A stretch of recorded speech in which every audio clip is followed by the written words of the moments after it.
they get the right people. Thank you, Madam Speaker. Thank you. I think we can close with Honorable Ochieng. There seems to be a lot of interest. Okay, we can agree as long as we speak for very briefly so that other people can have opportunity. I'll give 4 other people. Yeah. Honorable Ochieng had pressed the intervention.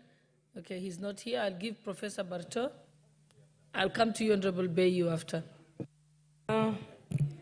Thank you, Madam Speaker, for giving me the opportunity to contribute to this, this petition. Madam Speaker, we cannot be going retrogressively. We've come a long way in matters academic. And Madam Speaker, if there are regions who feel they are marginalized because their people do not meet the qualifications, Madam Speaker, I would propose that we become deliberate and those regions to deliberately put their people to go to school to meet the qualifications. Otherwise, if we decide that for every position we look at we revise the qualification, Madam Speaker, we will be going back retrogressively. I would wish that I wouldn't support the case of Nairobi where chiefs are transferred, because one of the qualifications is that you must be a resident, you must have been a resident for over 6 years. But for the qualifications, Madam Speaker, let us go back and take our people to school. We have been appropriating a lot of money through CDF, through infrastructure to build schools. So what are we telling us? We stop going to school because we want to be chiefs? I don't agree. Thank you, Madam Speaker. I'm smiling because members of parliament do not require to have a degree. So I am amused. Honorable Mbeyu. Asante Mheshimiwa Speaker. Your point of order, Honorable Kainan. Let's give what's your point of order? Madam Speaker, will I be in order? Because this is a house of traditions. The Honorable Kamket raised a pertinent issue directed to the committee en route to a member of the executive. While we await for the response, members here have taken it upon themselves to respond to themselves, which I find unparliamentary, and we are debating. So will I be right to seek your guidance and wait for the answer from the ministry, and then that can elicit response? Otherwise, we are turning, I find it unprocedural, Madam Speaker. So will I be right to suggest that we end this debate, we wait for the response, and that will give us a platform to debate? Thank you, Madam Speaker. I think the tradition has been, and the precedent has been, that the Speaker, whenever one makes a statement, the Speaker has allowed members to ventilate on it. Because remember, even if the committee is seeking an answer, they will attach the Hansard so that it enriches the statement of the member. So I've exercised my discretion to allow members to support and add on to Honorable Kamket's statement. Proceed, Honorable Bayu. Asante Mheshimiwa Speaker, niruhusu nitumie Kiswahili ndio wale machifu wa kule Pwani na Kilifi waweze kunielewa vizuri. Mheshimiwa Speaker, kila tukikaa hapa tunahimiza watu wetu, watoto wetu wasome. Wanafunzi wamekuja kutuangalia hapa. So tukisema machifu, masabchifu wasiwe na sawasawa na mizani ya kusoma, watoke tu ndani ya nyumba. Oyo machifu wanafanya kazi nzuri, Mheshimiwa Speaker. Mheshimiwa Kamket akisema wawe na masomo ya hali ya chini, hawa ni watu sawasawa na viongozi wengine wowote. Wanakabiliana na maswala hasa ya elimu katika location zao, mambo ya familia, mambo ya ardhi. Mheshimiwa Speaker, machifu hawa, masabchifu hawa lazima wawe na viwango vizuri vya masomo, lazima waende shule. Mheshimiwa Kamket yuko na kitita kizima cha kila mwaka wa kifedha cha pesa za basari. Mheshimiwa Speaker, wacha aregeshe machifu wake, masabchifu wake waende wasome shule, waweze kuhudumia watoto vizuri, na hatutaweka machifu ambao hawajui kusoma na kuandika waende kusikiza watoto ambao wameenda shule, wanataka kwenda shule, wazazi wenye shida ambao wameenda shule. Mambo mengi ya jamii yetu yanataka mtu ambaye amesoma. Kwa hivyo napinga swala hili la Mheshimiwa Kamket kwa machifu wakae bila masomo, waende shule. Mheshimiwa Speaker, asante. I'll give just two more people. The honorable member from Turkana County, because I know I haven't heard her speak recently.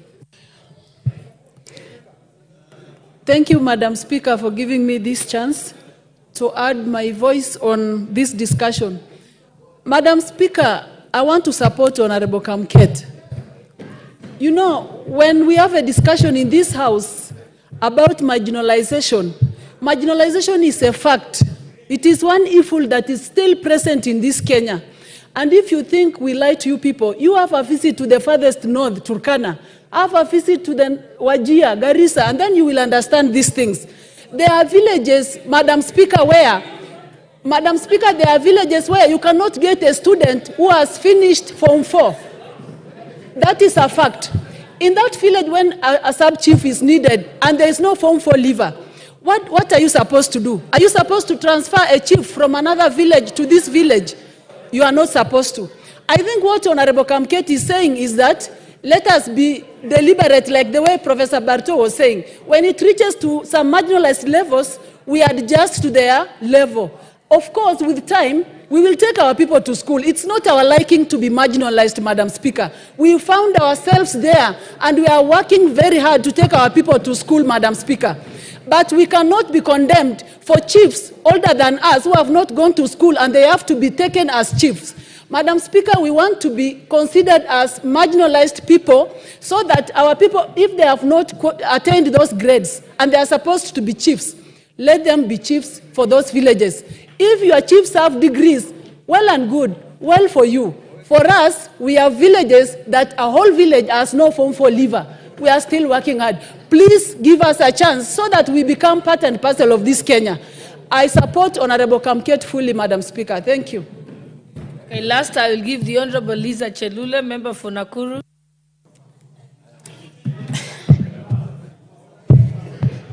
Asante sana Mheshimiwa Speaker kwa kunipatia hii nafasi niunge mkono statement ambayo imeletwa katika floor ama katika bunge na Mheshimiwa Kamket kuhusu mambo ya chiefs.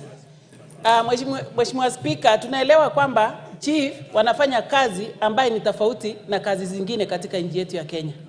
Chief ni mtu ambaye huwezi kumpeleka kutoka sehemu ingine kwenda sehemu ingine. Chief sio kama daktari, wala chief sio kama pilot, chief sio kama mtendakazi yote ya serikali. Chief kazi yake ni kukaa katika sehemu anaelewa sana. Sababu ni kazi ya kufanya ni mambo ambayo inahusu wananchi. Na kwa hivyo ukimpatia nafasi chief katika sehemu yake atakwambia information kuhusu location yake ama sub location yake. Na kujua information ama kupata information haijalishi ati lazima uwe umeenda shule. Kwa hivyo nataka kusema hivi, statement ya Kamket haijasema chiefs wasisome, lakini isiwekwe iwe lazima kwamba uko na grade fulani ndio upatiwe nafasi ya kuwa chief. Because hii kazi ni kazi ambaye autoki hapo, ni kazi unafanya hapo. Itategemea chief akitaka kuendelea na masomo yake hata mpaka degree, hakuna mtu amekataza hiyo ndio itakuwa mambo mazuri kwake. Lakini isikuwe hitaji katika wakati anaomba kazi. So long as bora tu chief amekuwa na elimu ambaye inaweza kumwezesha afanye kazi yake pale nyumbani. Na hiyo kazi ni ya maana sana hata kuliko kazi yoyote.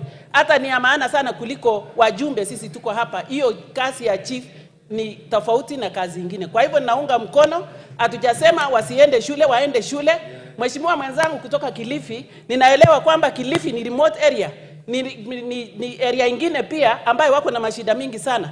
Kuna shida kama Turkana, kuna shida kama Wajir, kama Mandera, ambayo hawaendi shule sababu wako na mashida mingi. Hawana maji na hata hawakai mahali moja ili wasome kuliko watu wengine, kama watu wengine. Kwa hivyo naunga mkono Kamket na chiefs hatujasema msiendelee na masomo, endeleeni na masomo, lakini isikue mambo ya grade C isikue ni kikwazo. Asante. The next statement by the Honorable Amina Mnyanzi, member for Malindi. You were not there earlier. You may make your statement. Thank you, Honorable Speaker. Honorable Speaker, pursuant to the provision of Standing Order 44-2C, I wish to request for a statement from the... Hold on a minute. Honorable Rosso, I hope it's an important point of order because it's unfair to interrupt your colleague's statement. Proceed. Very important indeed, Madam Speaker. What Honorable Kamketa has raised, he has referred it to the committee. And we'll give a response in 2 weeks. But coming from a marginalized area and a pastoralist, it is his right to stand in his place to ask for that statement. But that statement should not contradict that there's free primary education, that there is CDF in all the 290 constituencies.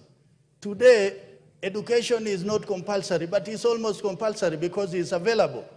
So when we are saying that the chiefs do not need to go to school, I think it's misleading. But what obtains today is that in areas where they do not get the right qualification, there's affirmative action. So what Honorable Kamket is asking should not be a sweeping thing. It has to be tailored to areas that are on the need basis. So we'll respond in 2 weeks, Madam Speaker.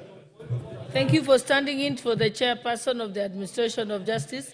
Honorable Kamket, we have completed your matter. Honorable Kamket, please, you're out of order. You already made your statement. Members have responded. I think let's give the next the member for the statement. Honorable Malindi, member for Malindi, you may proceed. Thank you, Honorable Speaker. Honorable Speaker, I'm going to rule you out of order. So this goes as a first warning. So be quiet. Proceed. Honorable Speaker, pursuant to the provision of Standing Order 44-2C, I wish to request a statement from the chairperson of the Departmental Committee on Administration and Internal Security regarding the status of investigation into sexual assault allegations committed by Mr. Michael James Balantine Nobel in Malindi constituency. Honorable Speaker, there have been deeply concerning reports filed with Malindi law enforcement agencies regarding Mr. Michael James Balantine Noble, a South African national. These reports indicate that between 1st and 22nd August 2024, Mr. Michael Noble committed grave offenses against minors in Malindi. While the suspects who led the victims to him have been apprehended, Mr. Noble remains at large, evading law enforcement efforts. This incident underscores a pressing situation in Malindi, which necessitates prompt action by the government, including the issuance of a red alert for the suspect. The residents of Malindi now continue to live in a state of fear and uncertainty, with no success in capturing the suspect or identifying his whereabouts by local law enforcement agents. The gravity of this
threaten the individuals directly involved, but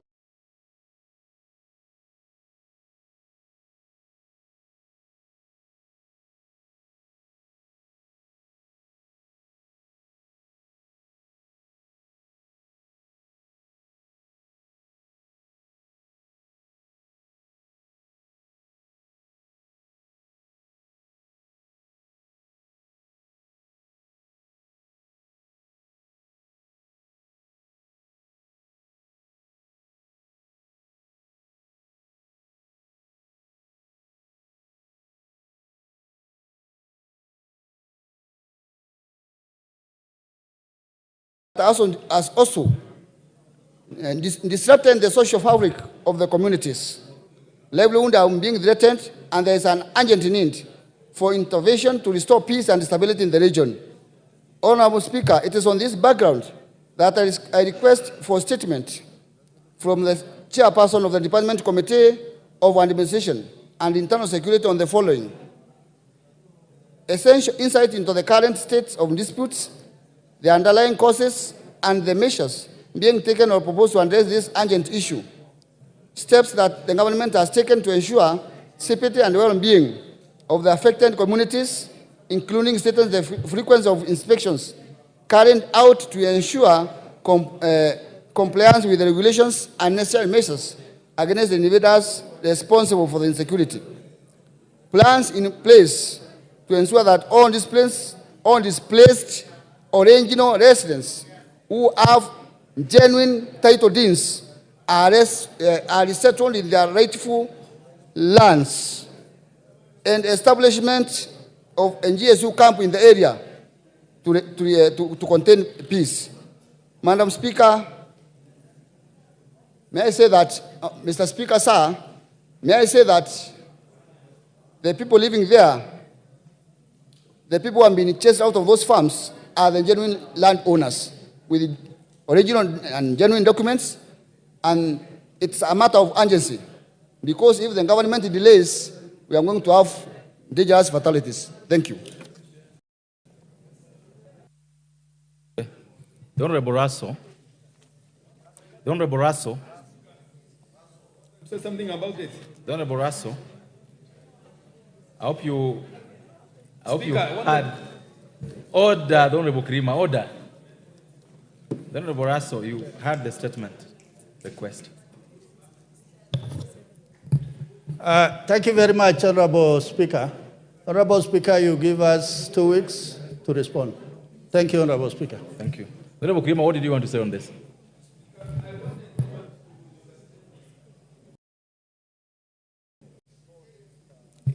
Give the mic to Honorable Krima. They are busy talking. Speaker, sorry, thank you, Mr. Speaker, sir. I want just to add a statement to give a short comment on what my colleague had just said, that this issue of people being shot in the Ndoreri area is really rampant in Meru County. It has caused a lot of harm to our people to the extent that we have lost about 20 people due to this conflict. And lastly, I lost my church chairman in this kind of an incident, and he was visiting his own lad. He was shot with a poison arrows, and up to date, those culprits have not been arrested, and they are known. And it's like if they're enjoying some protection, because why have they not been arrested and they are known and no police person can venture into that area, at least to quell the problem which is existing? This is a problem which should be addressed at large and without fear or favor of any quarters. Thank you, Mr. Speaker, sir. There's the Honorable Nkata. I can't see your card here. The Honorable Kiara. Thank you, Honorable Speaker. Honorable Speaker, I want to strongly support this petition by Honorable Dan Kere. Honorable Speaker, land matters are very emotive, and especially areas where land has title deeds. Honorable Speaker, I want to state that it is the duty of the government to protect life and property of its citizens. And I want Honorable Speaker to propose that this matter be expedited with as fast as possible so that we don't continue losing life in the pretense that people are invading other people's land. Honorable Speaker, let this matter be taken seriously by the departmental committee and we get straight answers, Honorable Speaker. Thank you. Thank you very much, Mr. Speaker. Mr. Speaker, I do agree that title deeds are actually sacrosanct and that the owners are conflicts do arise, and it is incumbent on the government to ensure that such conflicts are resolved, and also the issue of the title deeds, what they call titles in the air, titles you have the title and somebody else has the land, has to be also resolved because this is vitally important. The conflicts will not end purely because you own a title while somebody else has lived on that land for as long as time immemorial. Thank you. What needs to be done is resolve the problem in one way or the other so that the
questions, Honorable Speaker.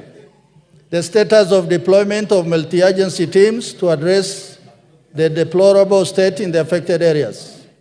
Honorable Speaker, on 6 August 2024, Baringo County experienced heavy rains leading to a devastating landslide that struck the village of Kapkombe and Kapchekebokiel, Kasit sublocation, Kabartonjo Division, Baringo North Sub-County.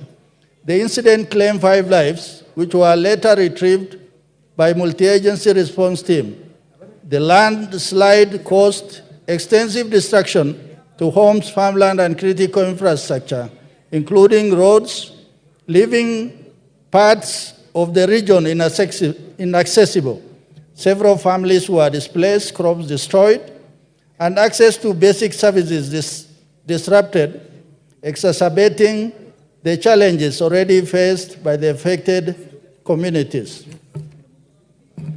Honorable Speaker, in Kasisit sublocation, the landslide swept away 3 homesteads, living on the very steep land on the edges of Simo Forest, and deaths of 4 persons were recorded. While in Kapkombe sublocation, the landslide swept away 1 homestead and death of 1 person as follows: Sibora Tungo Chebon, Gladys Chepkangor, 38 years old, Evan Simotuo Katamei, Hilary Kabutei, Jonathan Chelimo Katamei. A prompt and coordinated response was initiated following the incident.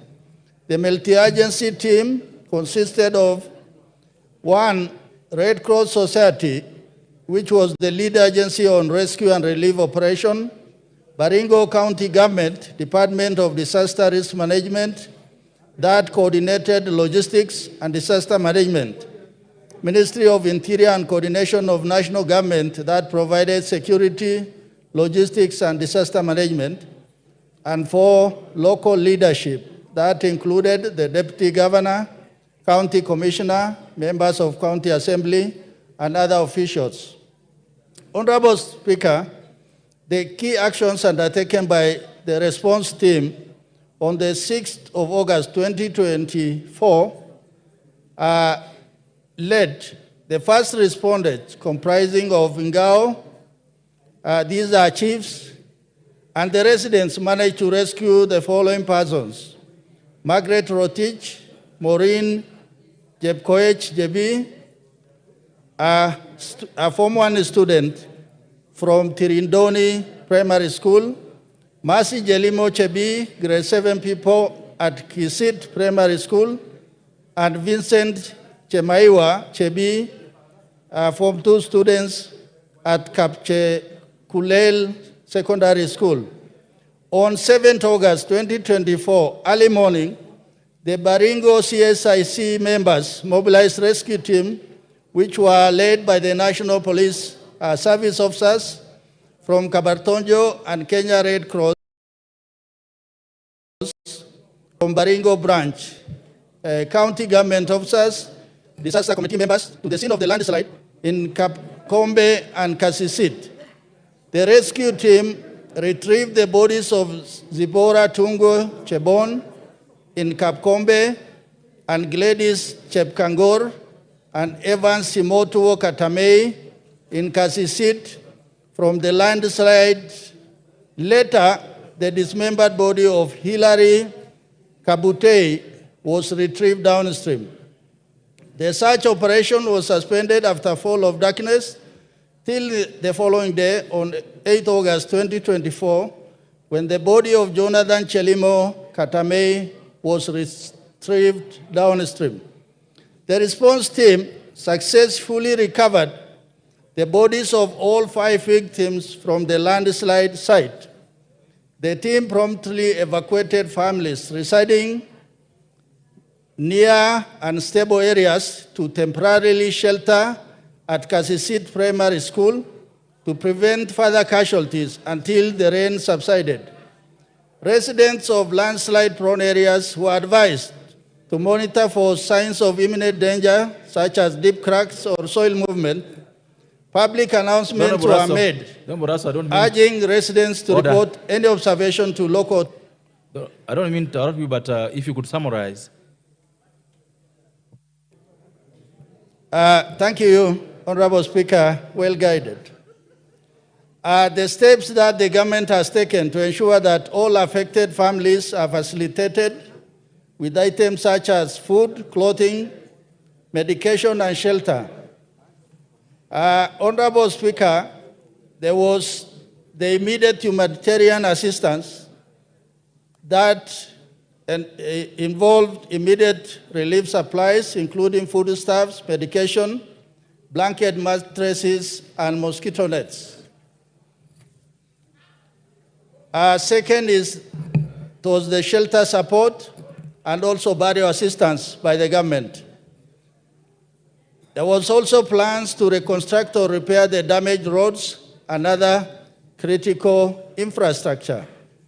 The roads that were affected include Kasayo, Tenges, South, Society Road, Kabarnet, Kabartonjo, Kapsaraman Road, Sigotuo, Tabagon, Kapkombe, Kirimion, Kapkiai, Ingetimoi, Girls Secondary School, Sacho, Bakwanin Road.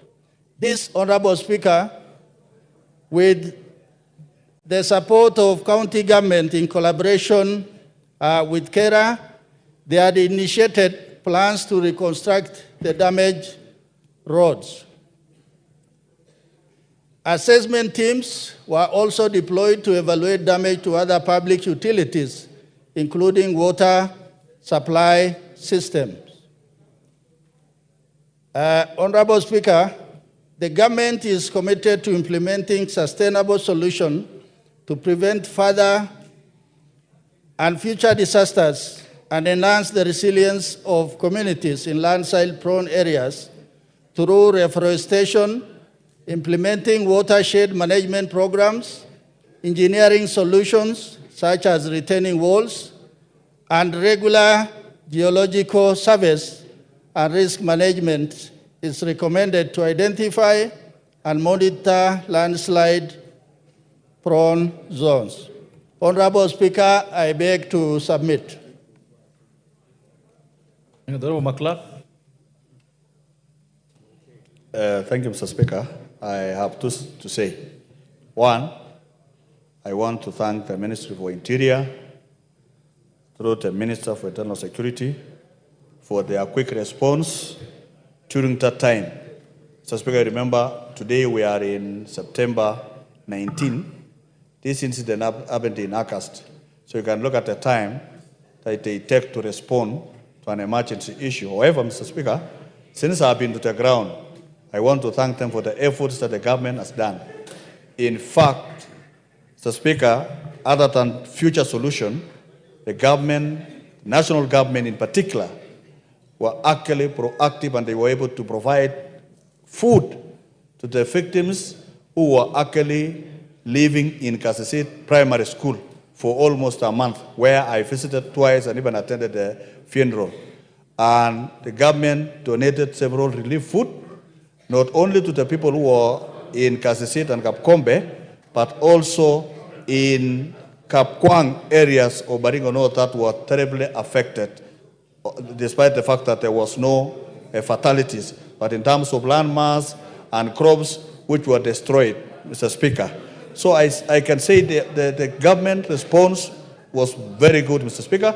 And even when we had a meeting with the President, he supported the families during the period. His Excellency President William RUTO, together with the Minister, actually supported us to ensure that these families are actually supported, will actually be able to restore their livelihoods. Mr. Speaker, the only thing that going forward, the infrastructure, especially power, electricity and water in Gimoy area of Bartolimo and the Tuken Hills are still having a challenge, which I can actually pursue further to the relevant ministries, because that may not be directly through the Ministry for Interior.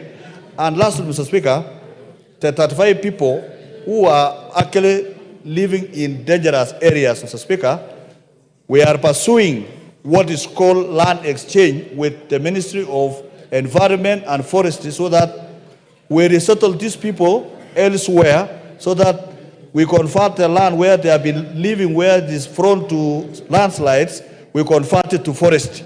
And the people can be compensated using the other staple forest area, Mr. Speaker, which I think, again, I will be able to follow with the respective ministries so that the people of Baringo North that are actually been suffering because of landslides in terms of their crops, their homesteads, are actually able to get justice, Mr. Speaker, in Kenya. With that, Mr. Speaker, I am satisfied with all matters related to Ministry of Interior, and I want to thank them for a quick response during that time. Thank you. Thank you. The next to be answered would be by the Committee on Agriculture and Livestock. But what is also order, Honorable Kenan? Thank you, Mr. Speaker. Mr. Speaker, yesterday I sought a statement from the same committee regarding the brazen and cowardly abduction and detention without trial of Honorable Yusuf Hussein, MCA Dela Elders constituency. And yet I can see this able vice chairman of the security and administration seems to be not prepared. Can you tell us about the answer? Honorable Russell, this was a commitment made yesterday, and you're behaving as if you didn't even make it. Thank you very much, Honorable Speaker.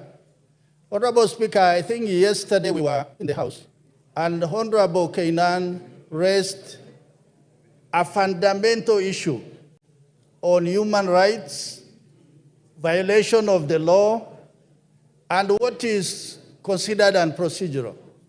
Indeed, the committee was seized of the matter, and we were able to talk to the Cabinet Secretary for Interior, the Director of Criminal Investigation. And both of them, what we told them is that we want them to give us answers on the whereabouts of the Honorable member from Elders in Wajir. The only thing that was missing from the House is we did not have the signed statement from the Speaker. But what the two, the Cabinet Secretary and the DCI have promised us is they are going to work on the matter and to look for the missing person. And so far, that is what we can report to the House. And they just told us, give us time, but we have heard you. That is what we want to report back to the House. Thank you, Honorable Speaker. Okay, none. Mr. Speaker, this House, this is an August House.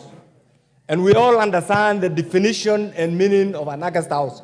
You also, as a seasoned lawyer, you also understand what constitutes an emergency response. Here is the life of not only an ordinary citizen, but a leader who has been abducted on 13th, 7 days ago. And here we have our colleague who has just responded callously, Mr. Speaker. Mr. Speaker, we need to trust and bring back the glory of this House, Mr. Speaker. We are losing our stature, Mr. Speaker, and the flair of that entitlement of being an August House. That is why the Senate is doing very well, Mr. Speaker. Mr. Speaker, will I be right to suggest that even those electorates, those people, those citizens on the ground, when they see such a callous response, Mr. Speaker, and you understand, Mr. Speaker, the rights, we are not talking about an ordinary citizen. Every Kenyan has the right to be protected. But here is the whereabouts of an elected leader, Mr. Speaker. The response is not only unconstitutional, Mr. Speaker, the abduction is unconstitutional.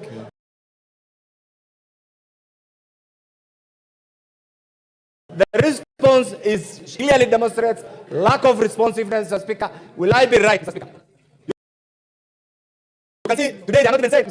Can I request, can you please ask colleagues here to consult in law tones? They have heard you. Go ahead. Mr. Speaker, I want you to put yourself in the shoes of this elected leader. And I want all of us as elected leaders and politicians to be conscious of what we go through, Mr. Speaker. This is an elected leader, a family man, a Kenyan citizen. He has been missing, he has been abducted. It is on record, Mr. Speaker, from Friday last week. To date, there is yet to be an official response from the government or those who are tasked with this. We have asked our colleagues, who are the interluders between Parliament and the executive. The response that we have got from the Vice Chair right now does not have a timeline. So will I be right, Mr. Speaker, through you, to ask the chair of this committee to bring a response, a written response, on Tuesday at 2:30 p.m. without fail, Mr. Speaker. Thank you. Honorable Russell, you've listened to member of elders, and from where I sit, this can't be handled in the casual manner that the committee wants to handle it. And I wouldn't want you to say anything on this matter, but I would order that on Tuesday, when the House next sits, you bring to this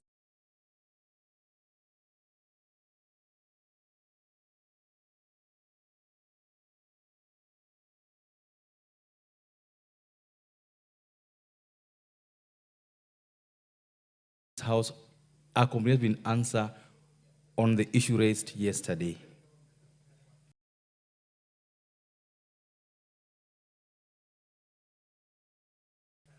And I would request that the committee takes this matter with the seriousness that it deserves.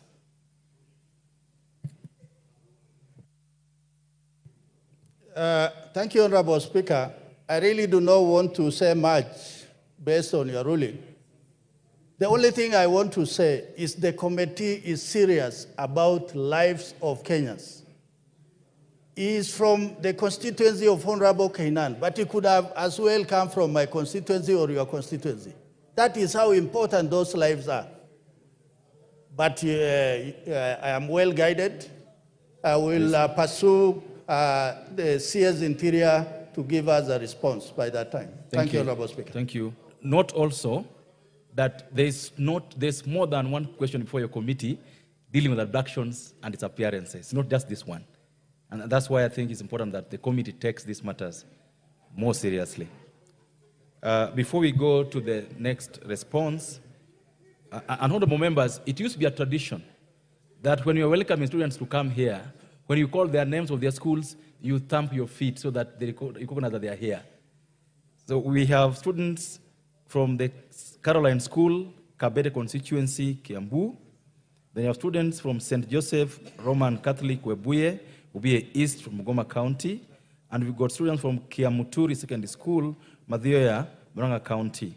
They are seated in the public gallery and they are welcome to follow proceedings this afternoon. Next is the Honorable Chairperson for Agriculture and Livestock. Honorable Egon, you are sitting in for the chairperson. Okay, go ahead. Yes, Honorable Speaker. The first statement is by Honorable Martha Wangari. As MP Gilgil regarding the distribution of organic fertilizers, GPC brand, to farmers across the country. Just hold on. Is the member for Gilgil in the House? No. And the member for West Pokot? Yeah. I would suggest you go on with the response to the statement by the member for West Pokot, the Raila Kasiwai, if you have it. Yes, Chair. Proceed with that one, not the one you just mentioned. Yes, I'm informed that the member has received the response via digital means, and now I'm going to statement number 2, which is by Raila Kasiwai, Honorable Member, on critical shortages of maize seed in the North Rift region. And the report is as follows. On the current maize seed shortage situation in the country. Maize is the national staple food in Kenya ends, maize has been identified as priority value chain by the Kenya Kwanza government. The government push on implementation of better plan on agricultural transformation has deliberately focused on initiatives and plans to increase the national production of maize in the pursuit of addressing food security. Due to the government interventions geared towards increasing production of maize, many farmers have been registered and supported to engage in maize farming. The national government initiative, such as the subsidized fertilizer program to enhance the production, have triggered increased demand for maize seed among other types of seed. The national maize seed requirement for the 2024 long rain period is 40,000 metric tons. The seed stock supplied by seed companies for the period is 35,833,900 metric tons. There is a maize seed deficit of approximately 5 million kilos for the period 2024 long rain season. The 35,833,900 kilos of maize seed can approximately be planted on 3.5 million acres of land against the government target of 4 million acres. The North Rift region is the main maize growing zone in Kenya. The region has also experienced shortage of maize seed. However, Kenya Seed Company has established distribution networks to enhance availability and access of maize seed by farmers. The seed has registered about 400 seed distributors across the North Rift. However, supply of maize seed to the distributors has been rationed because some of them are holding and selling the seed to farmers at exorbitant prices. This year's distribution of maize seed to North Rift region has surpassed last year's by more than 400 metric tons. What then the measures that have been put in place by the Ministry of Agriculture and Livestock Development and the Kenya Seed Company to deal with the maize seed shortage crisis and ensure timely and equitable access to quality seed for the farmers. Number one, the Ministry of Agriculture and Livestock Development, in collaboration with various stakeholders, has held forums to analyze the maize seed sector and advise the government accordingly. Through these forums, the ministry has been able to align the maize seed production figures to the better agenda programs. The government has put in place measures to ensure the limited available maize stocks is not exported to safeguard seed requirement in the year 2024. Number three, the maize seed industry has initiated rapid result initiative approach in pursuit of addressing shortage. Under this approach, 37,500 acres of land are required for the maize seed production. Kenya Seed Company has dedicated 33,000 acres of land for maize seed production and meet the demand for the 2025 season. Kenya Seed Company has been tasked to scout for land and advise the government for facilitation. Number four, the government is on the process of identification of suitable land held by the public institution for the seed maize production in collaboration with Ministry of Agriculture and relevant stakeholders to increase seed production from the current target of 27 million kilos to 49 million kilos in 2025.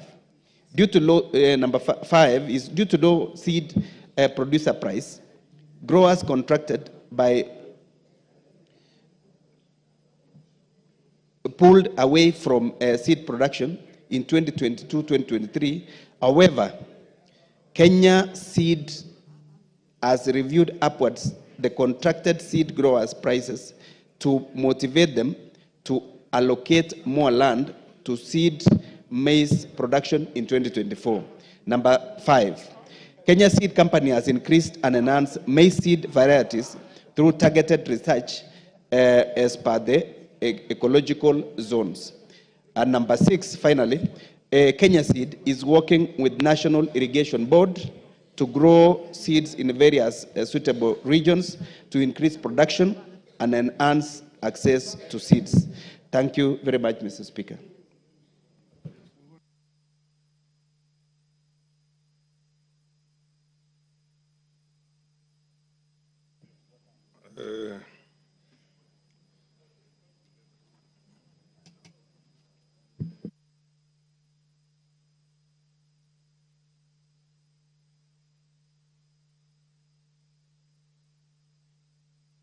Okay, I'm calling on Honorable Kasiwai. Kasiwai. Okay, Madam, continue. Thank you, Honorable Speaker. And I want to thank the Chair for the response and a good report by explaining the factors that contributed to the maize shortage in the North Rift region. Though the answer is coming late, maybe it is going to help us in the next planting season.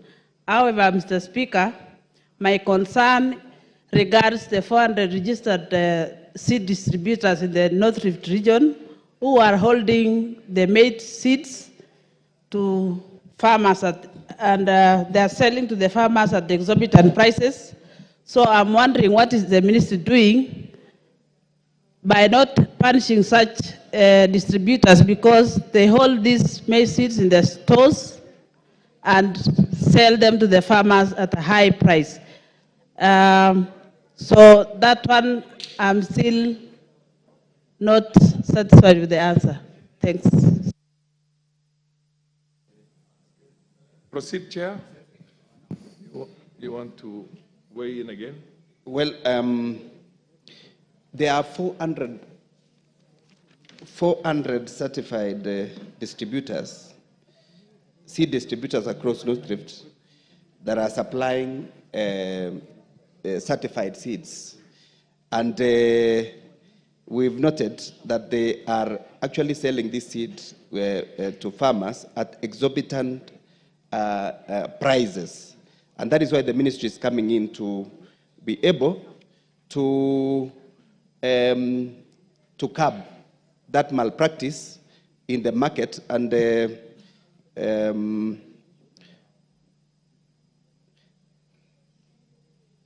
ministry is taking proper measures to ensure that prices are regulated as per advice,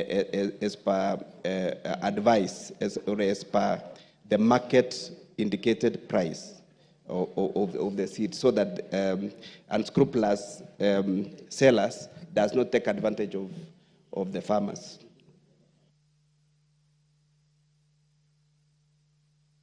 Are you satisfied, Madam Kasiwai? Proceed. I'm waiting to see that happening, Speaker. Thank you.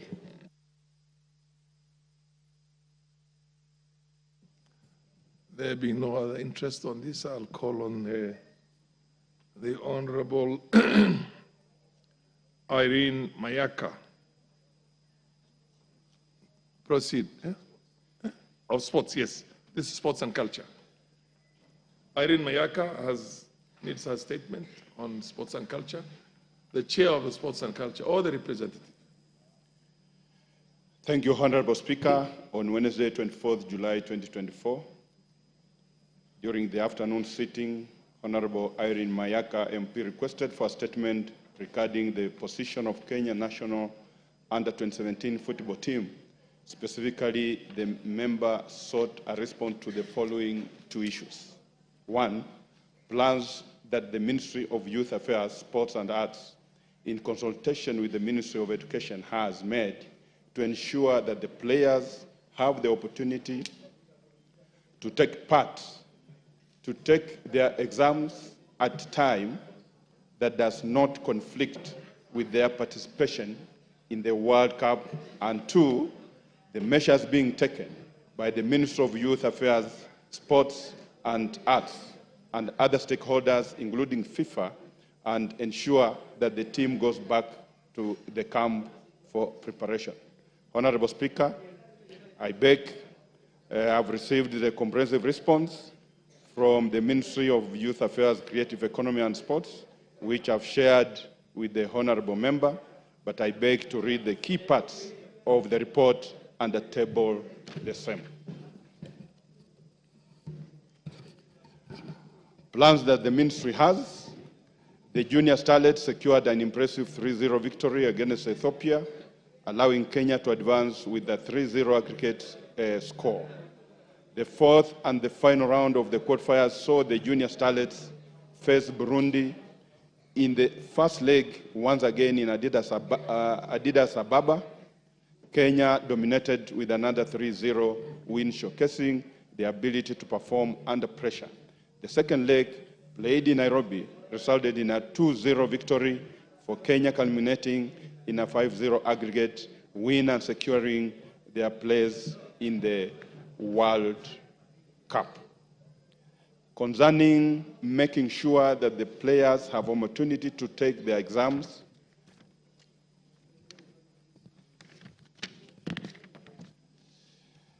Mr. Speaker, as per the Kenya National Examination Policy of handling hardship cases for affecting cadets sitting national examinations, the Council will liaise with the center managers of the affected 6 secondary schools and make appropriate arrangements within the examination period for administration of the 2024 KCE papers that clashes with the World Cup fixtures for the Kenyan team. Further, Kenya National Examination wishes to bring to your attention that there will be no national assessment at grade 8 in October 2024, and thus the grade 8 learner in the team is not affected by the World Cup schedule.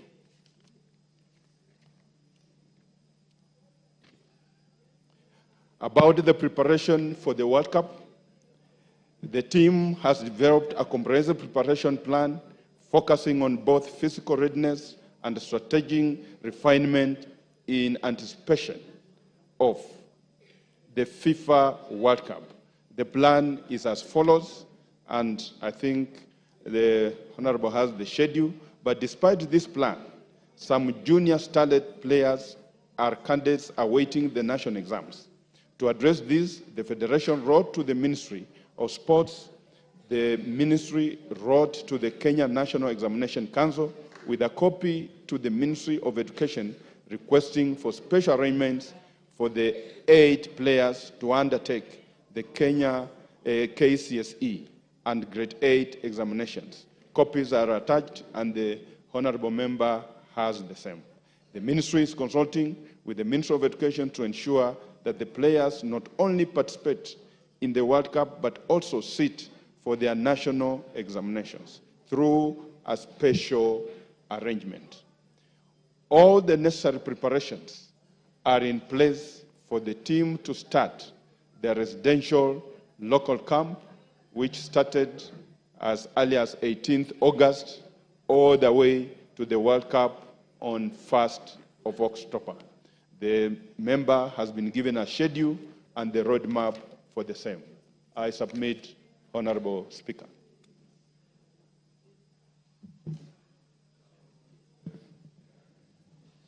Thank you, Honorable Speaker. And Honorable Speaker, let me take the opportunity to thank the Chair of Sports Committee, the Honorable Dan Wanyama, because together with his team, despite the fact that we were on recess, and the fact that this matter was actually urgent, they did ensure that we got the appropriate responses. And Honorable Speaker, I'm a very happy person now because yesterday, and she has just walked in together with the Honorable Elachi, we were able to witness the official flag-off of the Harambee Starlets under 17, who today morning have proceeded to Spain for 10 days practice before they then go to the Dominican. And we just want to say that we are grateful to the Ministry of Sports, the Ministry of Education, for allowing these girls, especially the 6 who were to sit for KCSE during the World Cup, for allowing them to be able to sit for these exams when they come back to the country. Secondly, for the support that they've managed to get from the ministries and also from the presidency. And thirdly, to also wish our young girls the very best, because, Honorable Speaker, for the first time in Kenya, we will have a team representing Kenya in soccer in the World Cup. And it is the young girls of under 17 that have actually taken us to the World Cup. So all the best to the team. And I want to make special mention to the coach, Mildred Cheche, and the young captain who is called Elizabeth, for their leadership to the team. And I really hope that the rest of this house will join me in wishing our young starlets the very best as they carry the flag of Kenya in Spain and in Dominican later in October. So I thank you, and thank you, Chair, for your dedication to have this responded to. Fair enough. I think you're not seeking any more clarification, and we are safe to go to the next statement. The Honorable Kainan has a statement to make on behalf of the House Business Committee. Proceed, Honorable Kainan. Thank you, Mr. Speaker. Mr. Speaker, I would like to make a statement on behalf of the House Business Committee. Honorable Speaker, pursuant to the provisions of Standing Order 44-2A, I rise to give the following statement on behalf of the House Business Committee, which met 17 September to prioritize business for consideration during the week. Honorable Speaker, I wish to take this opportunity to welcome members back to the House after the just concluded short recess. As we reflect on what has been achieved, I wish to point out that our mission is far from over.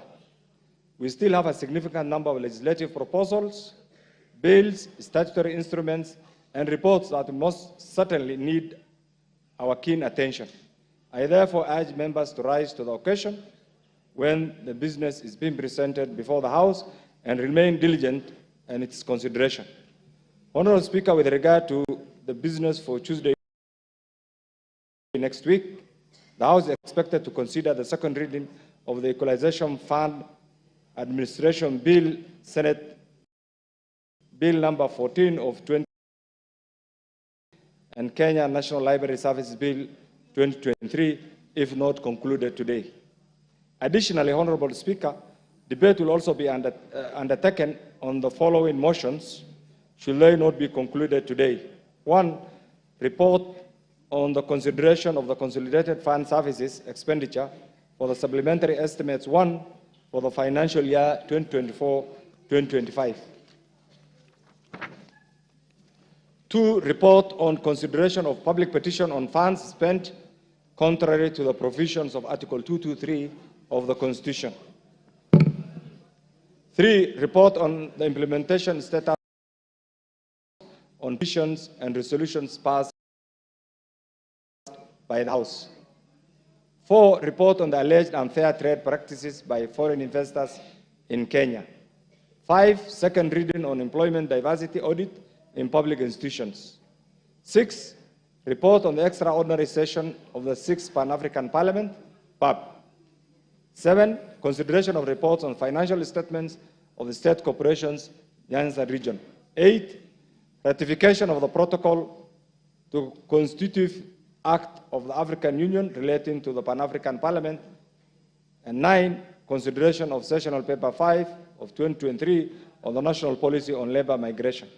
Honorable Speaker, in accordance with the provision of Standing Order 42A5 and 6, I wish to convey that the Cabinet Secretary for Environment, Climate Change and Forestry is scheduled to appear before the House on the afternoon of Wednesday, 25th September 2024, to respond to the following questions.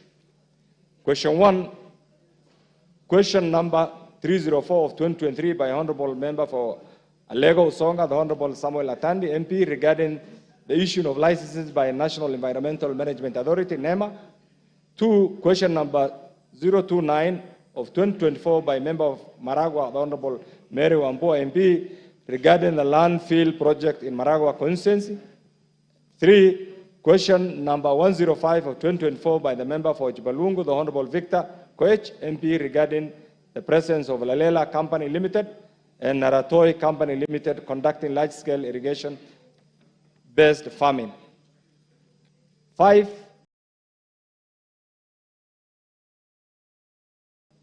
no, 4, question number 106 of 2024 by a member for Westlands, the Honorable Timothy Wanyonyi, regarding depletion of rivers and measures for sustaining riparian areas.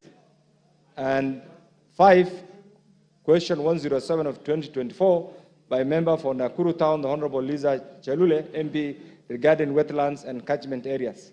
In conclusion, Honorable Speaker, the House Business Committee will reconvene on Tuesday, 24th September 2024 to schedule business for the rest of that week. I now wish to lay this statement on the table of the House. Thank you on behalf of the Leader of Majority, the Honorable Kimani Ichung'wah. Thank you, Mr. Speaker.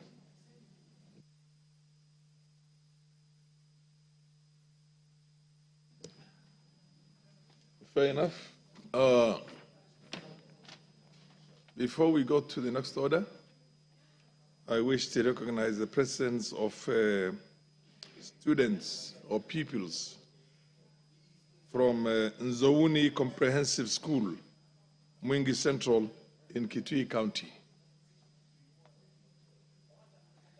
Is there any member of parliament in here from Kitui who would want to say a word or two to motivate these young Kenyans who have come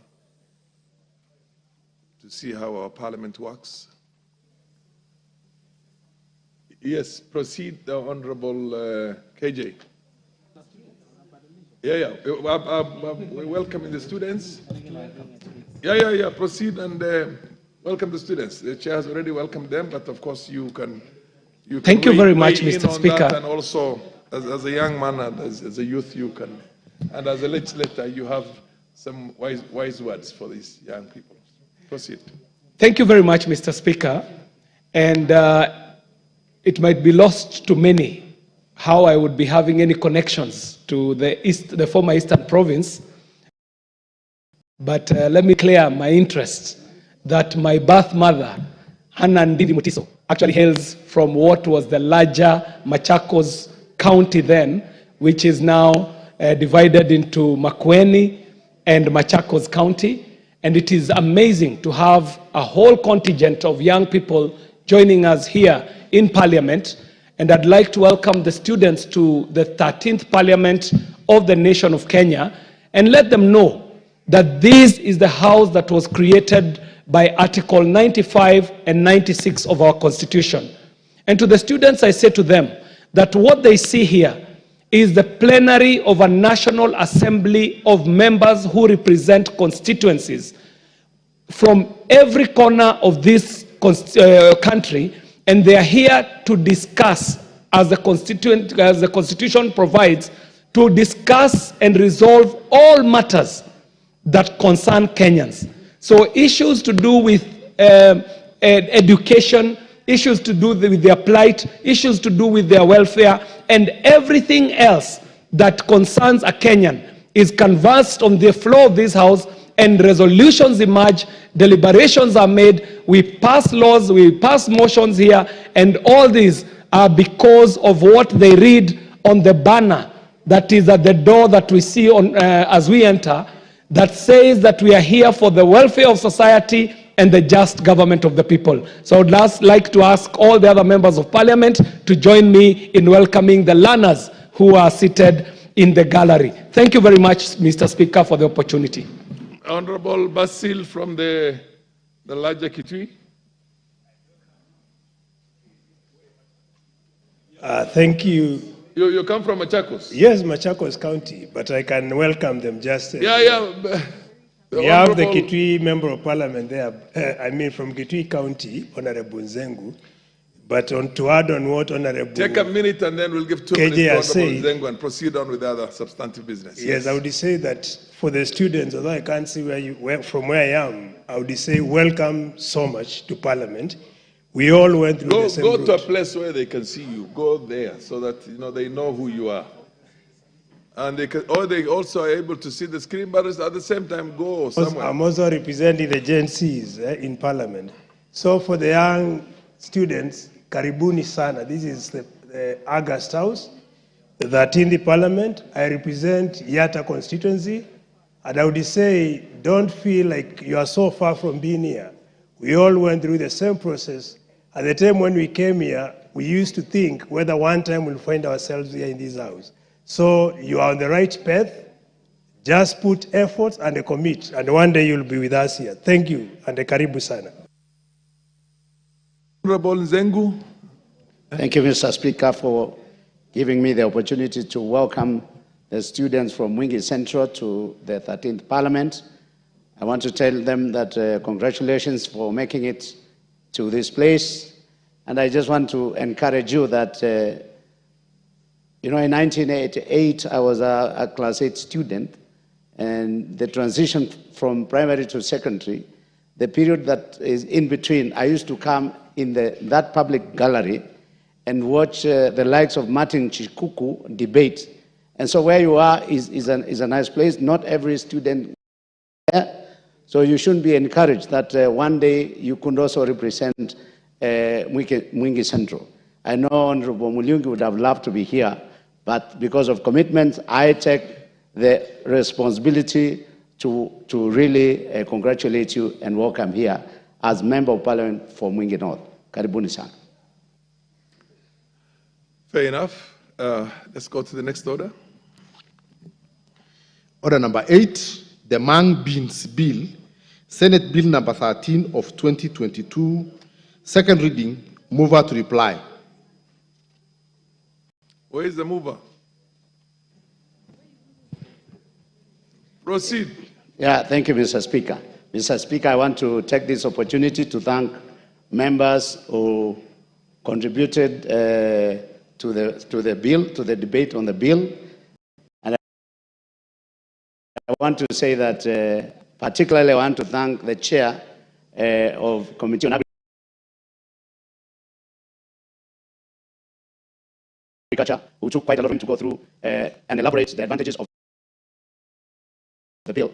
And I also want to urge members that I know most members didn't get an opportunity to interact with the bill, but the bill is a nice bill, contrary to the notion that quite a number of people think that farmers will have to register or will have to pay to farm mang bean, which is not true. What we are saying in the bill is that we want farmers to be registered at the county level so that when the county is planning for resources to support agriculture, the county knows exactly how many farmers are going to be involved, what kind of a yield are we expecting, so that even in procuring farm inputs and support to the farmers, there is a target, so that we don't leave it open to just whoever wants to do farming and does not register. Then we may have a lot of pressure on the actual support that we are envisaging in this bill.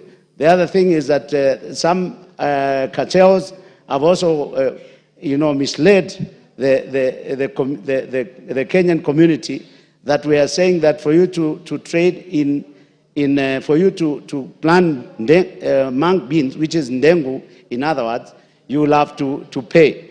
Contrary to that, Mr. Speaker, we are saying that we are trying to remove the middlemen who are operating in between. When the farmers are planting, during the planting season, for example, you find that the price of ndengu is about 200 per kilogram.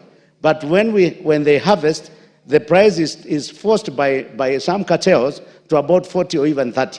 So what we are trying to do is to protect the farmers from exploitation by middlemen. And we are proposing that the farmers will be then formed like forms of cooperative, and we are telling the counties that they will now be by law required to do the marketing. so that we don't leave the farmers on their own, just like any other cash crop, Mr. Speaker. So I just wanted to clarify that some people have misunderstood the bill, and there is also the claim that it has not been subjected to public participation. But I think because it probably will still have to go to the committee, because I don't think it was, anyway, I didn't see the report from the committee, then maybe it's going to be then taken back to the committee, and then the committee can do the public participation that some members have voiced concern. But Mr. Speaker, I beg to reply. Thank you.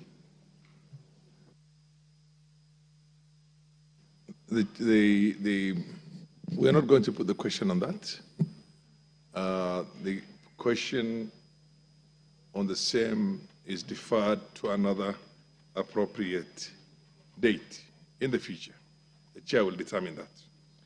So in the meantime, next order. Order number 9, motion, enhancing reporting of parliamentary business on online platforms, resumption of debate. This debate was moved and seconded. Now we have anybody who wants to contribute. The Honorable Moses Kirima, are you on the screen because you want to contribute on this motion, or it was put in earlier for other reasons? Earlier. Okay. How about the Honorable Beatrice Elachi? Proceed. This is the motion on the report. Thank you, Mr. Speaker. I know I was waiting to get a copy, but I'll proceed by appreciating, first of all, that within this government, this is a government that appreciated that it is important for us to go digital. And I know when you look at most of the work, even the president himself, you'll find him always on a digital platform using his iPad and all that. And I think as we now look at digitizing our business in Parliament, which we have sort of semi-done it, Mr. Speaker, it is important for us to ask ourselves whether we want to continue to have it semi or we want to fully, because you'll always find us struggling also even looking for the papers. Today we were just talking in the Committee of Services, Mr. Speaker, and one of the things we were asking ourselves when we were doing the Bunge Towers, why is it that we did not digitize nearly everything there? That today we are still waiting for each other on a committee, trying to wait these ones to come out, instead of having a digital platform where it shows even on the screen that we are about to finish business and the next committee that is about to occupy this space is a committee called Labor in Protection or whatever. But then it gives the committee time for planning, it gives the committee efficiency so that you don't also take too long. And this is just an example I'm giving. And so, Mr. Speaker, there are many things that we need to ask ourselves. And I know this is the House that presents all the laws that we have in the country. And we are pushing ourselves even to go now more in our constituency to be digitized fully. And if that is the concern, and if we want to be very clear in open governments, partnerships, and you know that we were with you one time in a meeting, that if you want to have transparency and efficiency, it is good to use the different digital apps that can create that efficiency. And so for Parliament, there are a few things that we also find very interesting that we have to really push. And I'll tell you, in the services sector, in the way we look at our HR, many things, Mr. Speaker, that we need to question and have good answers from every department that we have. Today, if we were fully digitized, Mr. Speaker, even you won't be wondering why is it that you don't have to know how many staffs you have in the whole of this parliament. Any member of parliament asked, I doubt whether they will even know the number of staff we have. But if it is a digitized platform, people even get to know when they are about to retire. It gives you a way of planning. It gives you, and that is what all civil servants are doing now. So for us, we have to really come out the way we go. You have to sign for this. These are some of the things, if we want, even a member could be, you can just receive. We have the iPad, so we are able to receive, even if I just click on my portal. I'm able to know I have been in Bunge 3 times in this week. I have gone to my committees. I have missed this. If we have a system that helps, it will be a system that will really guide as we move forward. So as much as we are in the 13th Parliament, we must ensure all these papers we are photocopying must now be passed. We have to really ask ourselves, and I'm hoping Parliamentary Service Commission will also help us in that, but they also have to look at the new tower and try and bring in that exemplary example they want to tell us. With those few remarks, Mr. Speaker, I beg to support. The Honorable Kipsanai Adam. Thank you very much, Mr. Speaker. Mr. Speaker, I rise to support the motion on enhancing on reporting on social media. Mr. Speaker, as you are aware, the world of today is run through technology. And Kenya being one of the countries that is ahead of, in terms of technology in Africa, this is the only way that can help us to grow our economy and create so many opportunities. Mr. Speaker, back to enhancing on reporting, especially on parliamentary work. This work, Mr. Speaker, will help to showcase work done by members of parliament. Mr. Speaker, members of parliament, apart from contributing in this plenary, are doing a lot of work, especially during committee work. But because we are only using the traditional way of reporting, that is the televised reporting, many people at the grassroots level are not able actually to follow what members of parliament are doing at that particular time. And this one has become a problem. You can remember, Mr. Speaker, the other day when Kenya lost a very good bill, the finance bill, because of lack of communication. This was majorly contributed because when you listen to many Kenyans, they used to say that we were not told the contents of this bill because we only depend on what the media, especially the mainstream media, is reporting. Secondly, Mr. Speaker, is that it gives real-time information.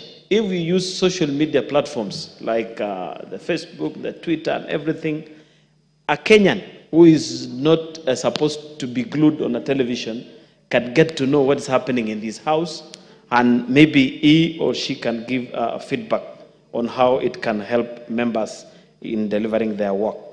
Mr. Speaker, members can also get direct feedback. You know, in this country, sometimes we have a very educated young generation. Some of them call themselves Gen Zs, and they have very important points and very important input that can help our country to grow. So if we enhance such platforms, it can help us to have a one country that we bring together all the thoughts and ideas from members of our public. Mr. Speaker, as I wind up, is that members of parliament here, we are around 400 here. And if we can enhance the social media reporting, whereby a member of parliament like me from Keyo North, I can be able to see what is happening in Madeira, in the other sides of Ugunja, and that one can help us in terms of challenging ourselves in economic growth and also development in our respective constituencies. Lastly, Mr. Speaker, is that we must enhance this way of technology because it saves time, it cuts cost in terms of paperwork, and also time in delivering in our mandate. And therefore, Mr. Speaker, I want to urge maybe Parliamentary Service Commission that we support, especially the Committee on Broadcasting and Library Services, on implementing its recommendation. Today we are here, but we are still using around 80% of our transmission using KBC. But there is a young person in the upcountry. People are in universities. They want to know what is happening, and they want real-time information. So this young person will not be able to stay there, wait for some 9 p.m. news to be broadcast. Perhaps they will capture 1 or 2 members, but they will not get what is happening in the entire house. I therefore support the motion, and I say to the committee, that is a good work. Thank you, Mr. Speaker. Naomi Wako, MP Marsabit. Thank you, Honorable Speaker, for allowing me to add my voice to this very important debate on enhancing reporting of parliamentary business online platforms. Honorable Speaker, we know very well during COVID time, we were forced to use most of the time to use online meetings, to have online meetings, and also conduct our businesses online. That really helped us and saved the situation. Today, the world is moving very fast, and some of us are still analog, but many people are digital. And that is why we need to move as members of parliament so that most of our businesses can be transacted through online platform. Honorable Speaker, we know again when we have our committee meetings where members deal with issues that affect our people at the grassroots level, when the different committees handle different matters that really touches on the lives of Kenyans, a lot of our debate or our discussions are not covered. But when this happens, then our people will be able to follow the progress and see even some of the things that we discuss at the national level on their behalf. Today we might say that the people in the villages have no time or have no TVs, but you'll be surprised even in the far north, everybody knows what happens, even in America today. So it is high time for us to approve this and go online in terms of our businesses so that our people can be educated through our debates, through our deliberations, and they can also see the resolutions we make as they wait for the different state departments to take action and also take the services to them. And with those few remarks, I support this. Thank you. MP Yatta, followed by the MP for the Greater South, and Honorable John Kiragu of Limuru after the MP for the Greater South. Proceed, MP for Yatta. MP Yatta, yes, Basil. Thank you, Honorable Speaker, for giving me the floor, and allow me to thank the Chair for Parliamentary Committee for Broadcasting a Library for bringing this motion. Truly, Mr. Speaker, we're in the exponential age, that is technology age. Today, everyone is Instagram, Twitter, and many other platforms. So ideally, Mr. Speaker, by having this motion, it means majority of our people will be able to access information online. Mr. Speaker, very importantly, through this motion, we'll make ourselves more transparent and make people understand what Parliament does very well. Mr. Speaker, this is going to enhance accountability because our people will be able to access information online, Mr. Speaker. Importantly, Mr. Speaker, through online platform, Mr. Speaker, our people and our citizens will be able to connect very well with the Parliament, because today, as we speak, many of our people, particularly people who are not in the house or who are not very much able to read or watch media, are not able to access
someone who is also looking at my categorization, a millennial, and someone who fits well within the line or within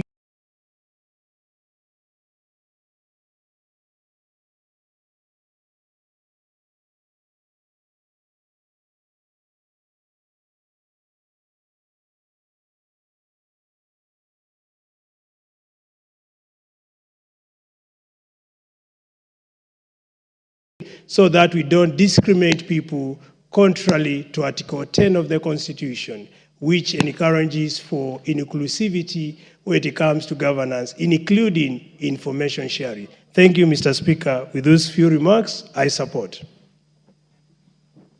The Honorable MP for the Greater South. Mr. Speaker, I thank you.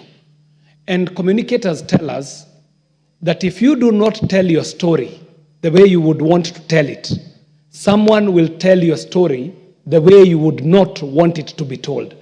And that is why, Mr. Speaker, I do stand to support this report on enhancing the reporting on parliamentary business on online platforms, Mr. Speaker. And I'm informed by Article 118 of the Constitution that says that parliamentary business, Mr. Speaker, must be open and the proceedings of Parliament, whether they're in plenary or committee, must be done in public. And so, Mr. Speaker, if the world is moving towards newer methods of communicating, then Parliament is moving in the right direction by onboarding its communication to the online platforms. Mr. Speaker, this gives Parliament an opportunity for public participation. And I see my very good friend, the Honorable George Koimburi, in the House. And he, just as I know, we both know the dangers that Parliament runs into when we do not communicate our story the way we would. As we witnessed during the finance bill, Mr. Speaker, whereby some issues that had been canvassed outside this House, which were not in the bill, ended up becoming an issue that was a matter of life and death. Mr. Speaker, the failure here was not on any member who said yes or no. There was a big failure on how we communicated as Parliament.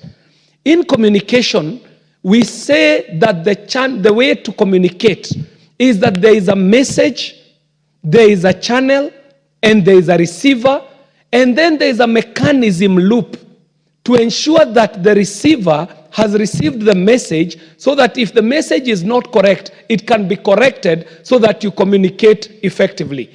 As it is, Mr. Speaker, Parliament is speaking in platforms where Kenyans are not, and Kenyans are speaking in spaces where Parliament is not at. That is why today Parliament is one of the biggest punching bags. It's a boogeyman of this country. Mr. Speaker, this limited visibility that Parliament has been enjoying is not favorable for any member of Parliament. Even if Parliament seems so unpopular, I can tell you the ladies and gentlemen seated in this House are actually very popular in their constituencies. Otherwise, they would not be here. So it means that Parliament needs to reorganize the way it is engaging the different publics to give them the right information so that the popularity that these members have on the ground can be translated to the institution of Parliament. Mr. Speaker, I went through this report with a fine-tooth comb, and I saw that it is recommending for us to review the existing platforms of Parliament. It is recommending for us to develop guidelines that will allow for us to have even communication officers in our different constituencies so that they can feed into the content generation of the news that Parliament will be putting out there. I saw this report recommending something critical, Mr. Speaker. It is recommending that our Parliament must invest in communication.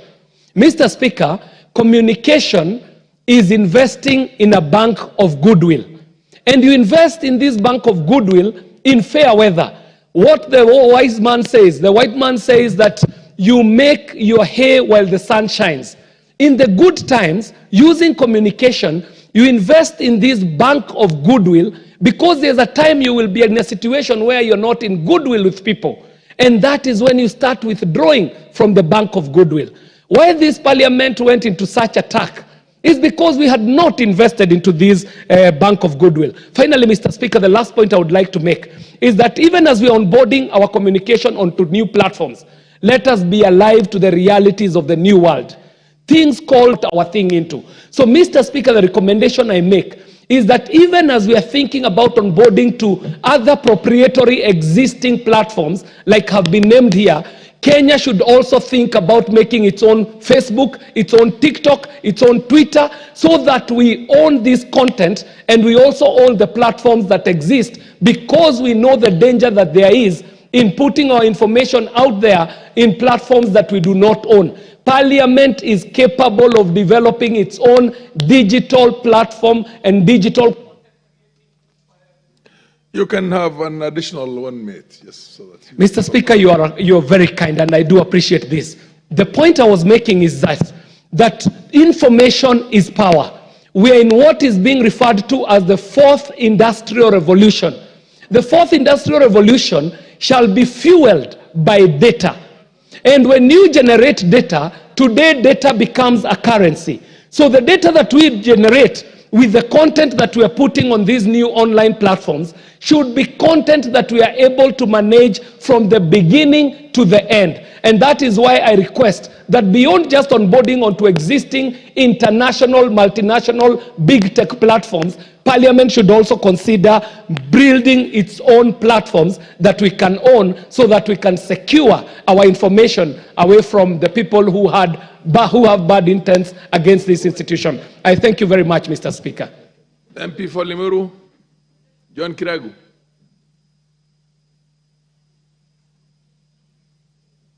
Please give the mic to the Honorable John Kiragu. Okay, proceed. Thank you, Mr. Speaker. I rise to support this report on enhancing reporting on broadcasting, and I need your help here. My good friend Alice is very close to me. I rise to support this report on enhancing reporting of parliamentary business on online platforms. As I do so, Mr. Speaker, I make reference to the fact that the Constitution provides the public a right to the information or the proceedings that goes on in the National Assembly and also the Senate. As you are aware, at a time like this, we have been sharing the broadcasting between National Assembly and Senate in a shared platform through the Signet, but in limited area in Nairobi. But I know that there has been development, like my colleagues have said, and technology has changed. And since 2016, when we had a social media policy for this house, things have changed. Technology has changed. And it is about time that we realigned our social platforms in line with the technology that has so far developed.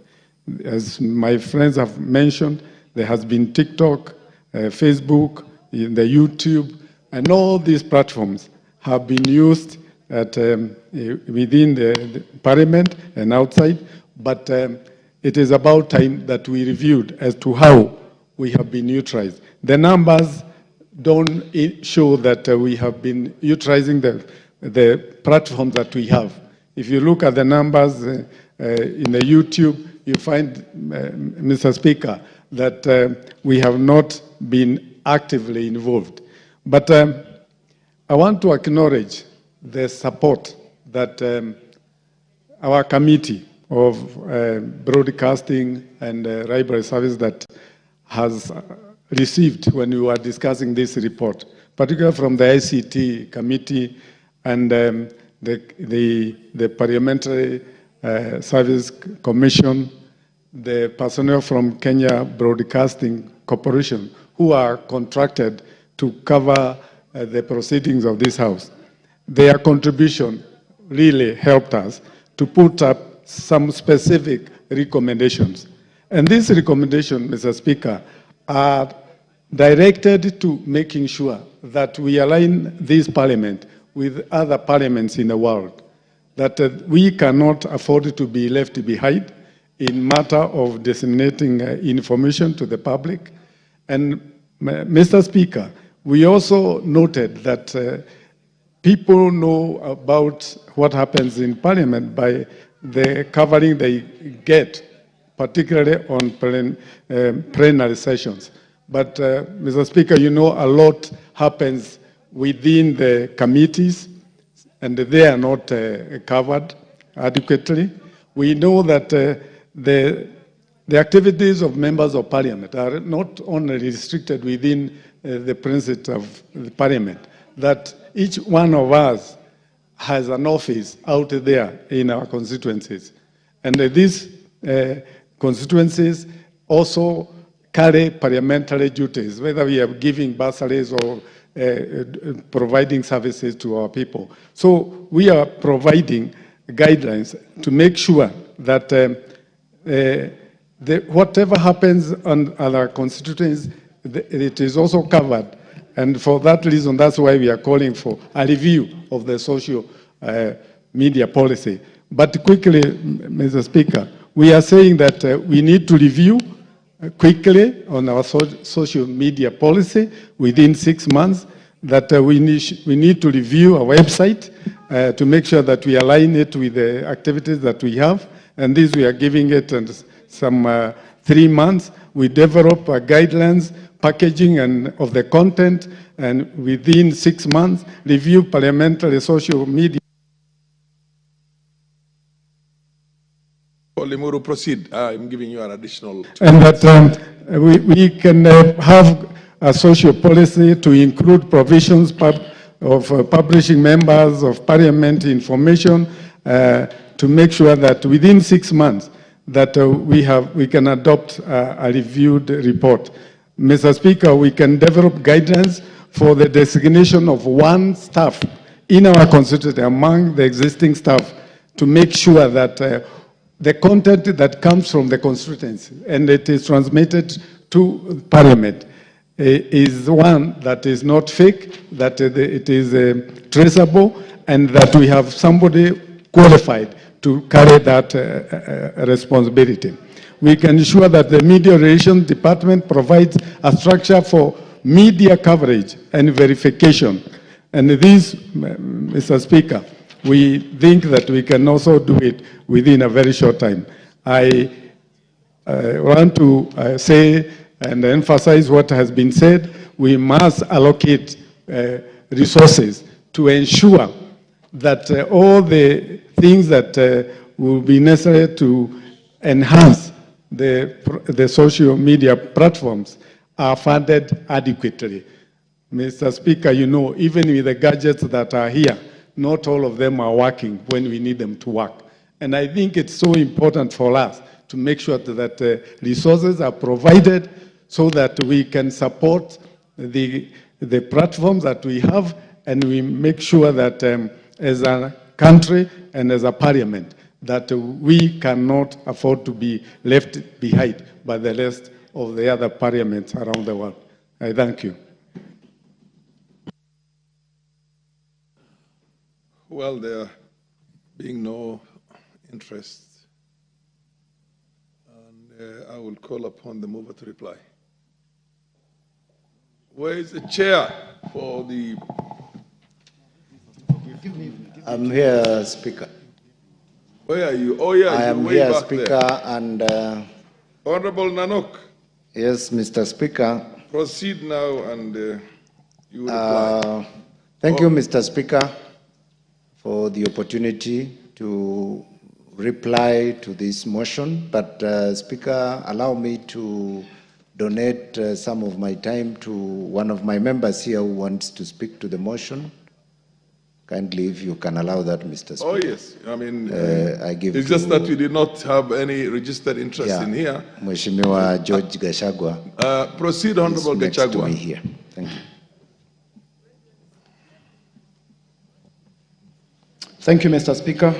I rise to support this motion, Mr. Speaker, considering that our constitutional Article 118 requires the Parliament to conduct its activities in the open. And I believe that this will promote transparency in all our deliberations.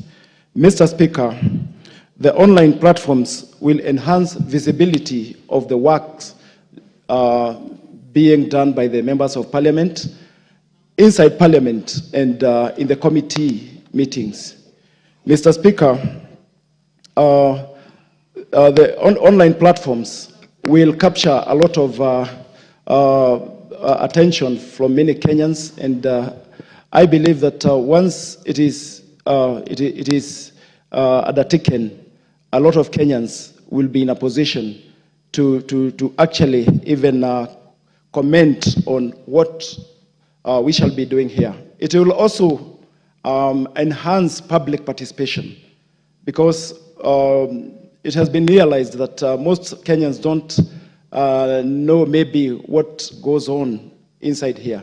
But through online platforms, I believe that we'll be in a position to let Kenyans know what we do here in Parliament, and many questions will be answered through these social platforms. Thank you, Mr. Speaker. Do you still wish to donate some more minutes to any other colleague? Okay, proceed now and move on to reply now.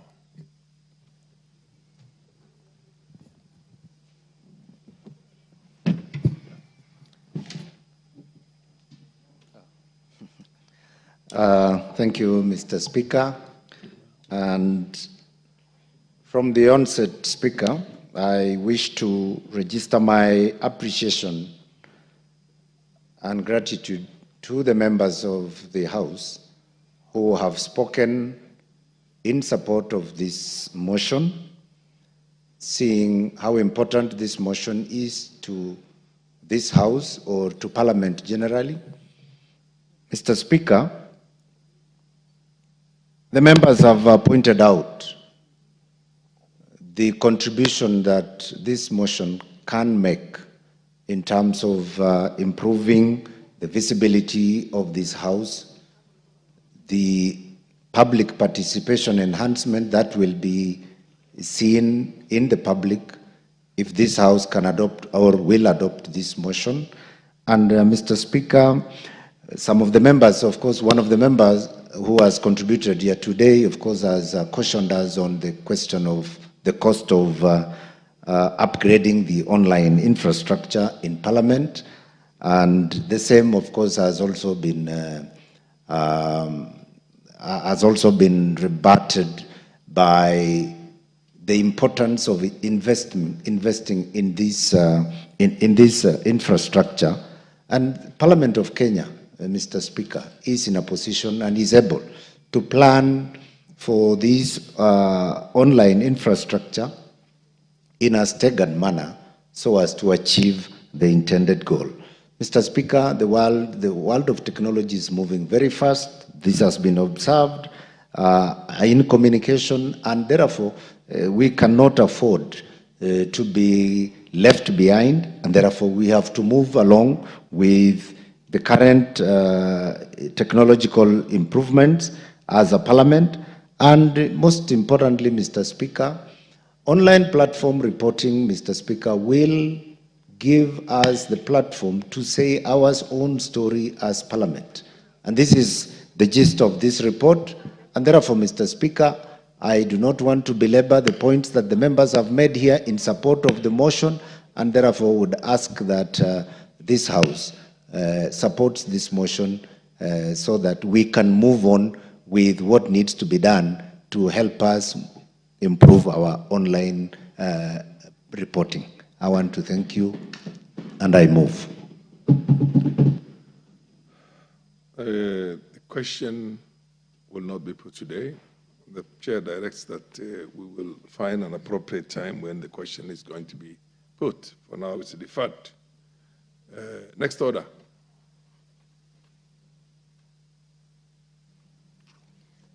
Order number 10, motion, report on the consolidated fund services expenditures for the supplementary estimates 1 for the financial year 2024-2025. Resumption of debate.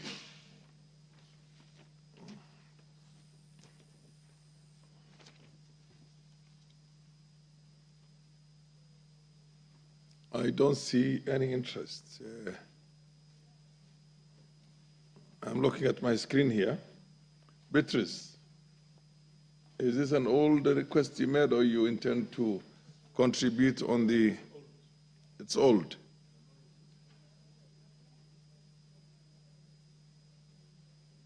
Okay, under the circumstances, we'll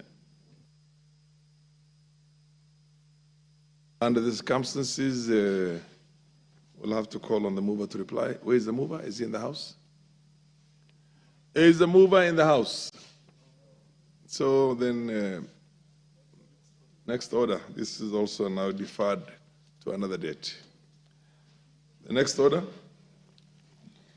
Order number 11, motion, public petition on funds spent contrary to the provisions of Article 223 of the Constitution. Resumption of debate. This is also an old debate. It's a resumption now. And there's no interest except Beatrice Elachi. Are you not interested, or is it an old one? It's an old one, okay. Well, under the circumstances, I'll also call upon the mover to reply. Where is the mover?